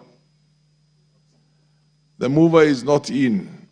So that business is deferred to another date, when at appropriate date, and then the mover will reply and the question will be put. Next order, order number 12. Order number 12, motion, implementation status of reports on petitions and resolutions passed by the House. Is the chairperson of the Committee on Implementation in the House? Rafael Ojala. Yes, thank you, Mr. Speaker. Mr. Speaker, I beg to move that this House adopts the first report of the Committee on Implementation on the implementation status of reports on petitions and resolutions passed by the House, laid on the table of the House on 26th October 2023. Mr. Speaker, the Committee on Implementation is established under Standing Order 209 of the National Assembly Standing Orders. The committee scrutinizes resolutions of the House, including adopted committee reports, petitions, and undertakings given by the National Executive. The committee examines whether such decisions and undertakings have been implemented, and whether such implementations has taken place within the minimum time necessary, and satisfactory explanation for the delay in full implementation provided. Mr. Speaker, the mandate of the committee is further elucidated by Standing Order 201 of the National Assembly Standing Orders that provides that within 60 days of a resolution of the House or adoption of a report of a select committee, the relevant cabinet secretary, under whose portfolio the implementation of the resolution falls, shall provide a report to the appropriate committee of the House. Mr. Speaker, sir, in consonance with Article 153(4)(b) of the Constitution, requires Cabinet Secretary to provide Parliament with full and regular reports concerning matters under their control. That the committee plays a pivotal role in ensuring that the National Assembly resolves issues of concern to the people by holding the executive to account through the implementation of House resolutions. This ultimately ensures that the National Assembly executes its constitutional mandate effectively and efficiently, and that it does not act in vain. Mr. Speaker, sir, in the execution of its mandate, the committee wrote to various ministries, state corporations and agencies requesting for the implementation status of resolution petitions and adopted committee reports passed by this House. The committee received both oral and written submissions from the cabinet secretaries and accounting officers of the state corporations, providing the implementation status of the recommendations contained in the reports adopted by the House in the sittings held from February to April 2023 as follows. A, the report of the Departmental Committee on Education and Research on Public Petition number 047 of 2021 regarding the suspension of the Teacher Professional Development Program, that is TPD. B, report by the Departmental Committee on Education and Research on Public Petition regarding the repeal of sections of the Universities Act 2012. C, the Special Fund Accounts Committee report on the examination of audited financial statements for financial years 2013-2014 to 2015-2016 for the National Government Constituency Development Fund, NGCDF, for constituencies in Nairobi County. The Public Investments Committee report on the inquiry into the safety of ferries as observed in the audited accounts for financial year 2016-17 and report by the Departmental Committee on Labor and Social Welfare on its consideration of the petition by the Kenya Association of Retired Officers, CARO, on improved terms for pensioners in Kenya. Mr. Speaker, sir, in addition, the committee undertook inspection visits to some projects and corporations to ascertain the progress made in implementing the recommendation of the various reports. This report entails a compilation of the responses received and their status of implementation as at the time of the adoption of the report, committee observations and recommendations. Mr. Speaker, sir, in consideration of the implementation status of House resolutions pursuant to its mandate under Standing Order 209 of the National Assembly Standing Orders, the committee made the following general observations which have a direct impact on the implementation of House resolutions. A, implementation of the majority of the House resolutions have budgetary implications for their effective implementation. For this reason, there is a need for appropriation of funds in subsequent financial years to ensure House resolutions are implemented as directed. However, in most instances, inadequate budgetary allocations is the major hindrance to effective implementation of the same by ministries, departments, and agencies.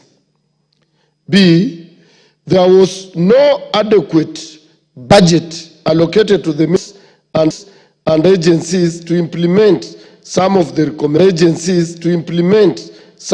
recommendations. And some of the recommendations were generalized. Some of the recommendations were generalized and not specific, measurable, time bound, so as to facilitate.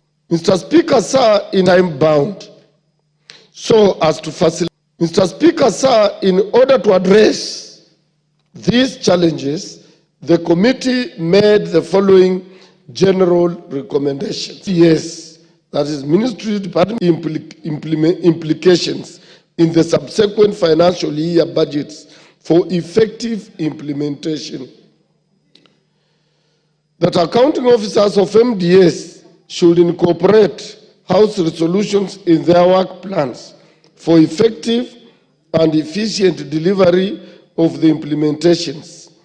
This should include timelines for achievement of specific deliverables and assignment of responsibility. And in this report, within 60 days of the adoption of this report by the House. D, the National Treasury should ensure appropriation following the adoption of a House resolution for the Assembly. And C, government agencies should endeavor to fit the resolutions in their work plans and deliver the same within the stipulated time frame. Failure to do so, sanctions should be imposed against the responsible officials.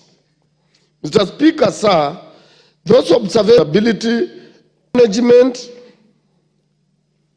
commercial viability, and value for money in state corporation. The proceedings of the Select Committee on implementation on the examination of the various reports, I beg to move and urge the House to adopt this report.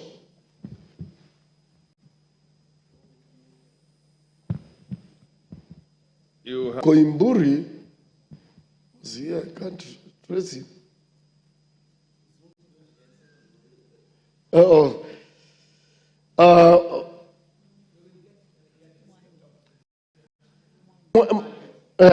Mwalio and Honorable Mwalio to second the motion.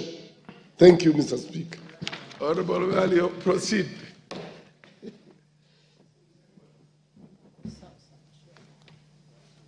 Give him the mic. I second. Fair enough. I'll have to propose the question.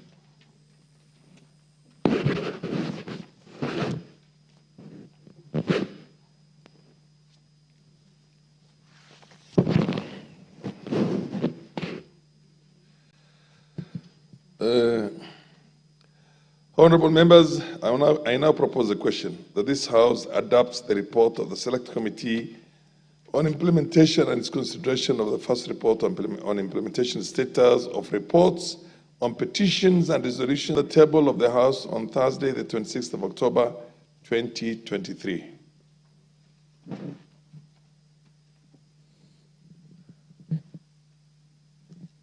The Honorable Ochieng David. Oh, thank you so much, Mr. Speaker, and I want to thank the committee chaired by the Honorable Njala, who is my neighbor at home. And indeed, Parliament in this country works through bills, petitions. And to know how effective our role is, Mr. Speaker, to know that Parliament has teeth depends almost entirely on adherence made by this House. Mr. Speaker, it is so disturbing, extremely so, that first of all, we take so long to make our resolutions. And even when we make them, Mr. Speaker, if you listen to the report that has been presented to this House this evening, and you check the history of resolutions from this House and the implementation, Mr. Speaker, including sometimes even private members' bills that become law. It's like we are begging, Mr. Speaker. And so it will be upon this House, Mr. Saga, be it an MDA, if this House passes a resolution. Mr. Speaker, if you look at the motion, the order paper today, and of this week, and of next week, and of the previous, Mr. Speaker, this House works through motions. And most of the time, these motions propose resolutions to ensure that the country moves in the right direction, Mr. Speaker. If the assembly of the people of this country make resolutions that are not implemented, Mr. Speaker, then we are working in vain. And so I believe that we must get away as a House to ensure that our resolutions are implemented and that failure to implement our resolutions has sanctions to it. Every day. Here's where a gentleman, an MCA, has been abducted. The committee concerned, Parliament doesn't know. And we've had cases like this so many times when they come, they brought to the House, we make resolutions, but nothing happens. And so this House has become like a talk shop. We talk, and then talk some more. Then we come back, the same issues raised in the next session. Proceed. Give him an additional 2-3 minutes. The same issues brought in the following Parliament. Again, we talk. The point of order, the Honourable MP for the Greater South.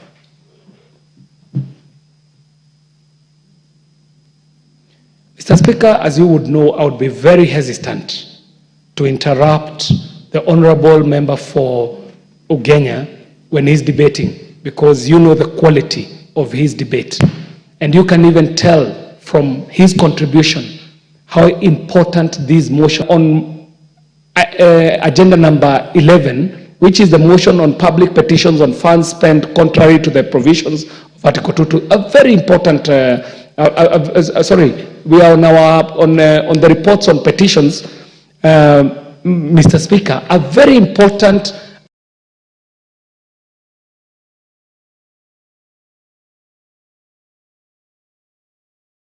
tell you that we are running into quorum hitches.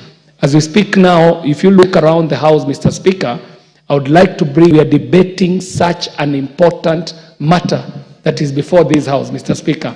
And again, I want to apologize because I'm always very hesitant to be on my feet when the Honourable Member for Ugenya is on his feet because of the substance that he brings to this House. Members of Parliament to the House.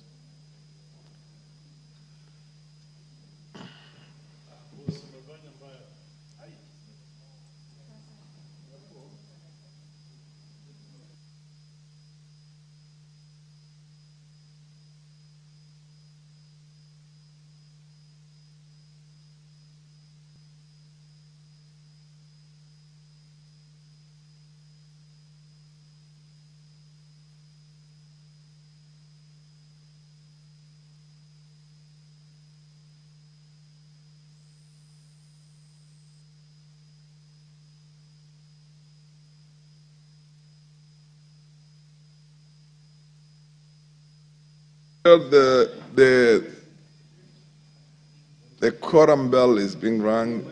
It's only the whips who are allowed to go out there and to whip members of Parliament.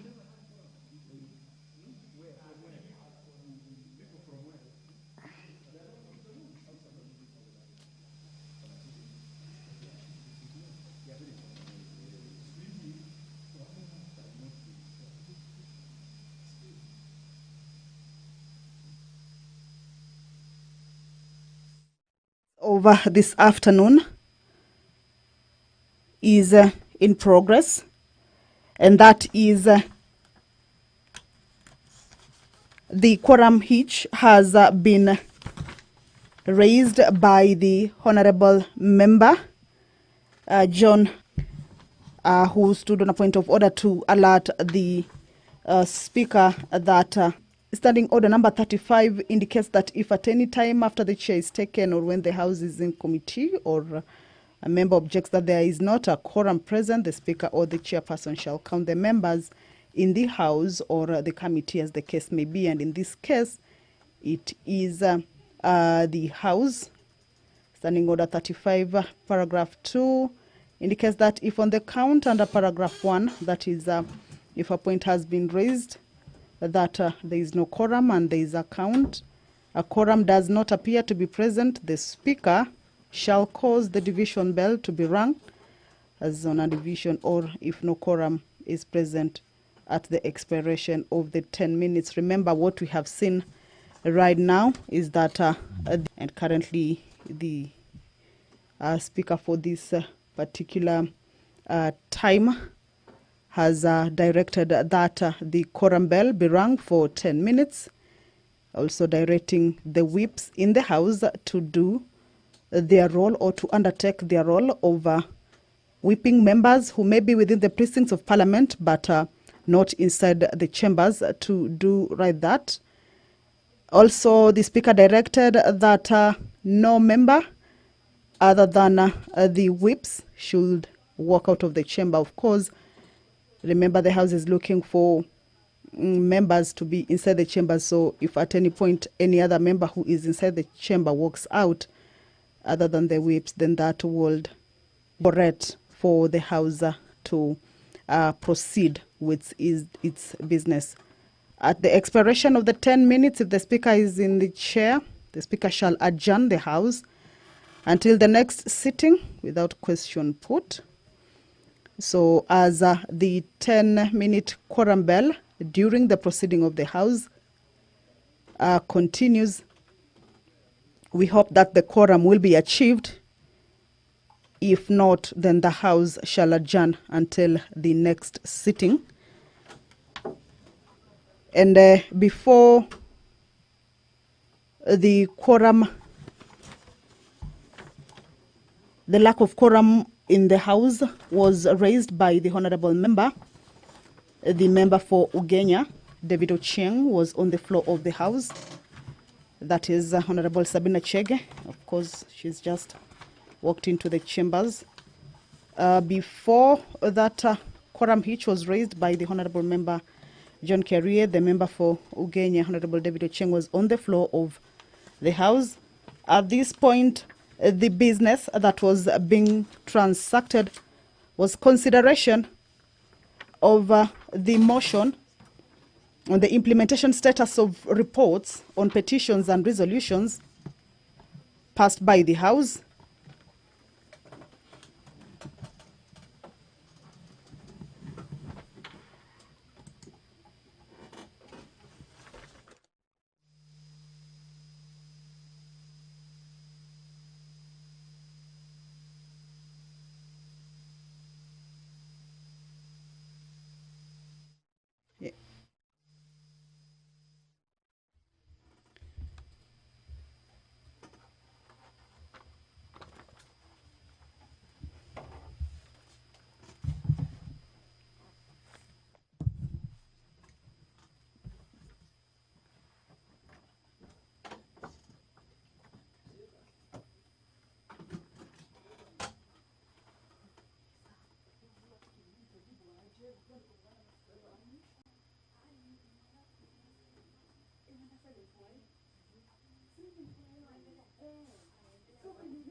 The quorum bell is still on.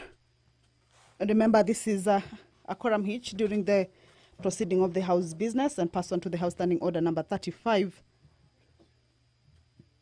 Then a member could raise on a point of order to indicate that there is no quorum inside the House, and that is what exactly has happened. But before that quorum bell or that quorum hitch, business that was on the floor was that members were considering the implementation status of reports on petitions and resolutions passed by the House. This is a motion that was moved by the chairperson, Committee on Implementation, that is Honorable Raphael Wanjala. This is with regards to a report that was laid on the table of the House on Thursday, 26th October, the year 2024.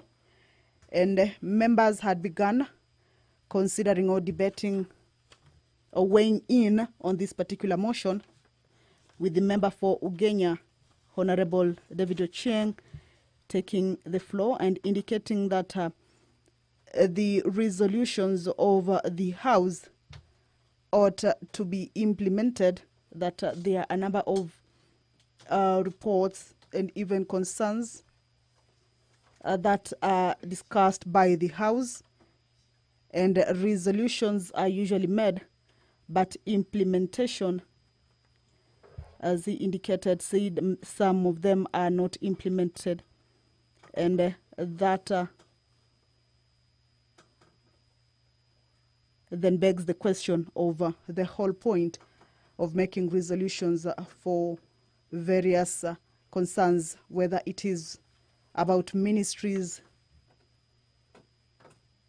or departments, agencies, that is either government agencies, government departments, ministries, and various other institutions that issues are brought before the floor of the House, and the House makes such resolutions but end up not being implemented. This is a report that was moved by the chairperson of the Committee on Implementation,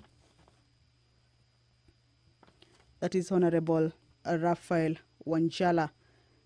As you can see, he is right there in front of the dispatch area with other members. Currently is a quorum bell that is underway. Pursuant to House Standing Order number 35, if during the proceedings of the House, when the business is in progress and the House lacks quorum, that is Honorable Farah Maalim, the Speaker. If there is no quorum, then the House will be adjourned. Allow me to hand you over back to the proceedings of the House. Honorable members, there being no requisite quorum,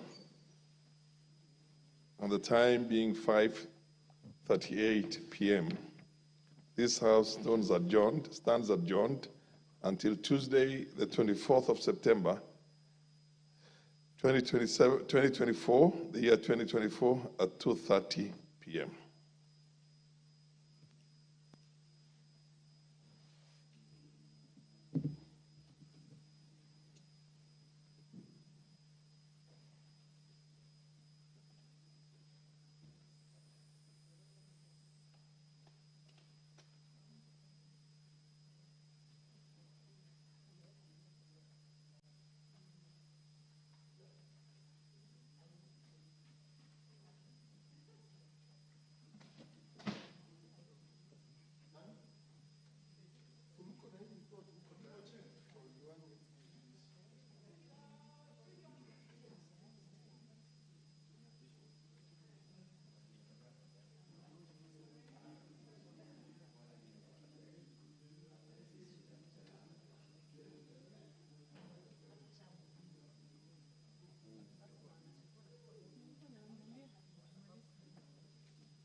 Owino. It's a great honor and pleasure for CPST to host our 12th webinar series. I want to take this opportunity to thank all of you, particularly those who are repeat attendees. There are some who keep coming to our webinars, maybe to all of them. We want to thank you. Today we have two very distinguished speakers who will be introduced shortly by our moderator. The topic, as you can see, it's one that we are looking forward to hear how the practitioners, there one in the parliamentary sector, the other one in development area, what AI is doing to, particularly how it become related to legislative work. So let me take this opportunity to introduce the moderator of our session. He's the Director General of the Parliamentary Joint Services of Kenya. But his name is Clement Nyandiere. Clement Nyandiere has been the DG in the Parliamentary Joint Services since the year 2012. But he joined Parliament in the year 2007. Therefore, total he has done 17 years in the Parliamentary Service Commission. As a Director General, the DG is responsible for all the shared services of both houses of Kenyan Parliament, which is Senate and National Assembly. And there he's in charge of HR, administration, finance, research, legal services, and IT. So we could not have had a better person to moderate this because he oversees all the ICT services in the Parliamentary Service Commission. It's worth noting that before joining Parliament, Clement Nyandiere taught ICT courses at Strathmore University, where he did for 10 years. So together, this gentleman has been working for 37 years. That's a long time. Is it 37? 27 years, 27 years. So that's a very cumulative experience of 37 years. And he has a lot of interest in technology integration and management. And therefore, he's very well placed to interact with the speakers and with them with your questions as he sends them to the respective presenters. Mr. Nyandiere, I welcome you to this 17th webinar. Please moderate it, and we're looking forward to a good interaction with you and everybody else. Karibuni sana. Welcome, DG. Thank you very much, Prof, with that introduction. I think the AI must have told you 37 should be 27. Good morning, everyone, and we are welcome to this webinar. As it has been introduced, we have two key presenters. One will make a detailed presentation, and then there will be a discussant. The honorable team that has joined on board, and I think it's still piling up, the numbers are getting through. This is a very current topic, the issue of artificial intelligence. Those of us who did a course in IT encountered this many years ago, and that time it was very rudimentary. It was a lot to do with robotics, machine learning, and elements of how the human being can be simulated by a machine, and the machine is able to do much more than what a human being can do. Now we are at the level where we are discussing the application of artificial intelligence in legislative business. And that's why we have here good contact from the European Union, Mr. Dr. Ludovic Delepin, who has cumulatively 30 years experience in IT, particularly in ICT governance and in public administration, enterprise architecture, digital transformation, and currently heads the archives unit in the Directorate General of the Presidency, that is the European Parliament Presidency. He has previously been a lecturer, teacher in IT at several French universities, as well as a researcher in CNRS laboratories in the area of artificial intelligence. So allow me to take this opportunity to invite Mr. Ludovic, who is going to make a presentation of about 20 minutes. After that, we will have Mr. Irura, our own from Kenya, to be a discussant, a response. And after that, members will have a 15 or so question and answer. And allow me to inform you that if you have any question as this progresses, please send your question on the chat. Thank you and welcome, Mr. Ludovic.